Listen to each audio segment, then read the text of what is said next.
there. This is the start of a series on coaching with humour, which is based on the work of Farrelly, Provocative therapy. It was transformational, well, it still is for me. I found that the difference of this kind of work to coaching and to life was just absolutely huge. It shook up many of my thoughts and ideals that I'd held previously.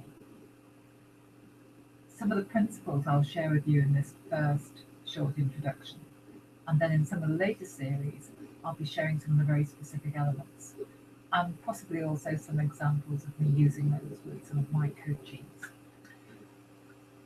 First of all, the term provocative, that has many meanings, but in this context what it means is to provoke a resourceful, what Frank Farrelly would have called a healing response. The aim is to push or play the devil's advocate in such a way that people come to their own conclusions, and in particular they come to their own truth, they come to a place of congruence, a place of rapport with themselves. And you're kind of pushing them. But what's really important about that is that you do so with love and with a learning intention in mind. People can provoke people, but for all sorts of reasons, to make a point, to get their own back. And it's not in that realm whatsoever. It's very clearly got an intention of learning and awareness. And that's absolutely vital. If at any time you feel that you don't have rapport, then this is not a strategy to use. Having rapport and doing this lovingly is absolutely. One of the principles is that when we learn to laugh at ourselves, we take ourselves out of a stuck state, we take ourselves into a position where we can take stock of where we are. And the other principle is that we can't laugh and think at the same time. And most of us get stuck in situations when we overthink them. So the aim of creating laughter, and it isn't all about laughter, but it does play a very important part, is that it helps us detach, if you like, unhook from a situation or from a scenario or way of thinking in which we've got stuck.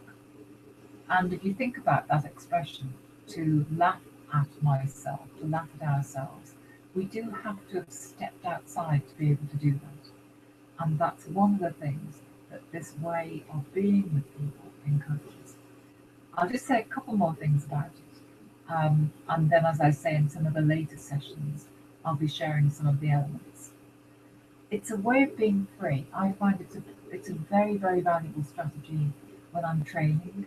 It's a way of keeping myself amused in a loving way and not hooked into games that people might play. It's a way of encouraging independence both in myself and in the people that I'm training or the people that I'm coaching. It's one of those approaches that I found to be just hugely changing for individuals, hugely effective. It amazed me when I first came across it. It was so very different to anything else that I'd experienced before. I found that previously the people coaching often would take on a very serious, a very sort of somber kind of state. And this was so at odds with that. It was in the style of a loving friend who was skilled and who cared about you. I've just spent a weekend with my family at a wedding in the North of England, and they have this loving, caring approach. They may not have all the awareness that perhaps Frank Farrelly had when he introduced his provocative coaching, but nevertheless, it's the same kind of state. So that's what it's going to be about, and I'm going to share some of the elements with you. I'll also be talking about some of the workshops that I'll be running in this, where if you want to come and study this with me, I say study, that sounds a bit serious, play with this, explore this with me, then we look at opportunities for you to do that. So bye for now.